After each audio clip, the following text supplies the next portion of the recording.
What's going on YouTube? It's Chris back again with another fantasy puck video, and today we are going to be covering the must-own breakout players. These are players that you absolutely need to own because they should see a huge spike in production going forward. But before we get started with the video, I just want to give you guys a huge shout out. We finally hit 3K on YouTube. That's unbelievable support coming from you guys this season, and we are going to be pumping out the content. Don't you guys worry. So definitely hit that subscribe button if you guys enjoy. Let's get right into the video. Up first, we got Alexis Lafreniere of the New York Rangers. It was a disappointing year for Lafreniere this year, only eclipsing 31 points in 79 games, especially considering last year he had 21 points in 56. We were hoping that we would see the breakout coming this year, but it didn't end up happening due to the fact that he got slotted down to the third line. The reason why Lafreniere is on our breakout list is simply because of the fact that he should see first line minutes this year with Zib and Kreider, and this would be a huge increase in average time on ice and opportunity for Laf going forward this season, as he's never had over 14 minutes average time on ice in his 2 seasons with the Rangers. Not only that, but he might get the opportunity to have power play one time depending on which system the Rangers decide to go with. I think Kreider, Zib, and Panarin are definitely locks, and they might put Trocheck at center, or they could slot Lafreniere on a wing position. Regardless of the fact, the first overall pick is talented enough to produce at a high level, as well as he will now be given the opportunity to do so. Definitely make sure that you draft this guy this year.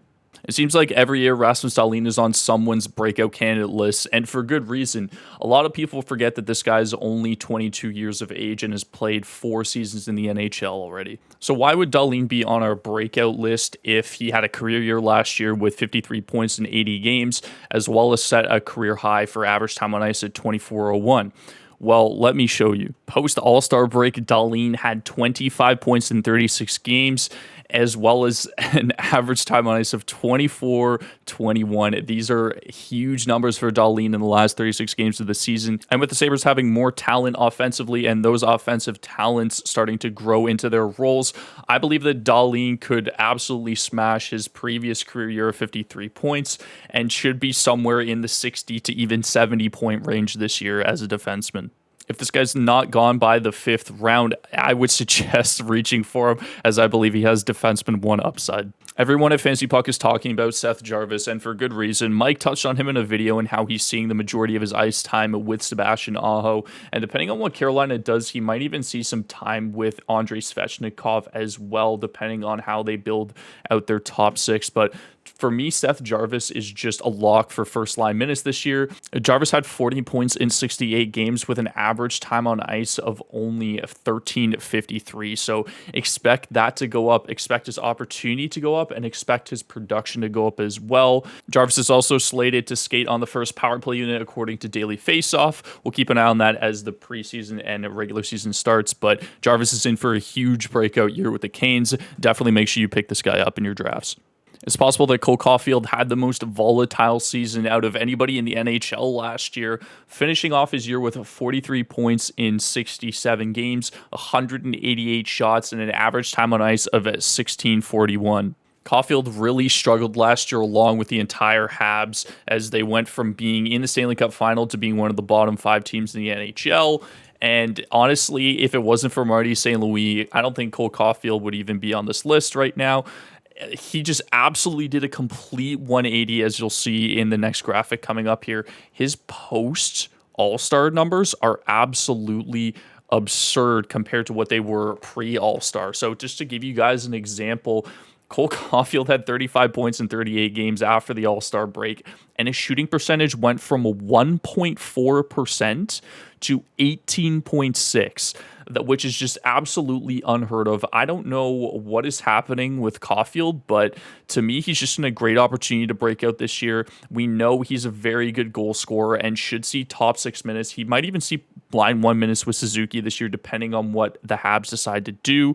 I don't know if shooting 18% is in the cards for Caufield next season, but regardless, he'll be given a lot of opportunity in the top 6 and power play one time, and his average time on ice should stay similar to what it was in the latter half of the season when he was absolutely going off.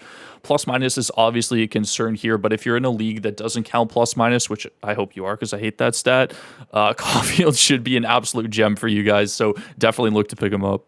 Last on our list is newly acquired goalie Alexander Georgiev of the Colorado Avalanche. And after getting traded to the Avalanche, Georgiev signed a extension with the Avs. So we believe that Georgiev will be the starter this year for the Avalanche, which gives him a tremendous opportunity after coming off of a tough season last year, backing up Igor Shesterkin.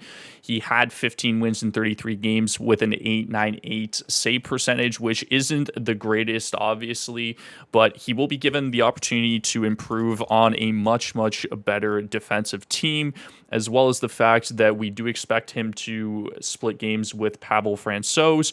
We believe that Georgiev will be the majority starter depending on how his play is, and we believe that Georgiev should see a breakout season just given the fact that he's seeing more time now as a goaltender on a stronger defensive team. So definitely keep your eye on Georgiev and try and pair him with Francouz to fully capitalize on the reigning Stanley Cup champions upcoming season. We expect them to have a good year, and we expect Georgiev's numbers to drastically improve. That's going to do it for this video, guys. Thank you so much for watching. Leave a like if you enjoyed. Make sure you hit that subscribe button as well, and comment down below on who your breakout candidates are this year, as well as check out our other premium options on our Patreon, including our player projections and trade analyzer for this year's upcoming fantasy hockey season. I will see you guys in the next video. Hopefully you enjoyed. Have yourselves a fantastic rest of the day.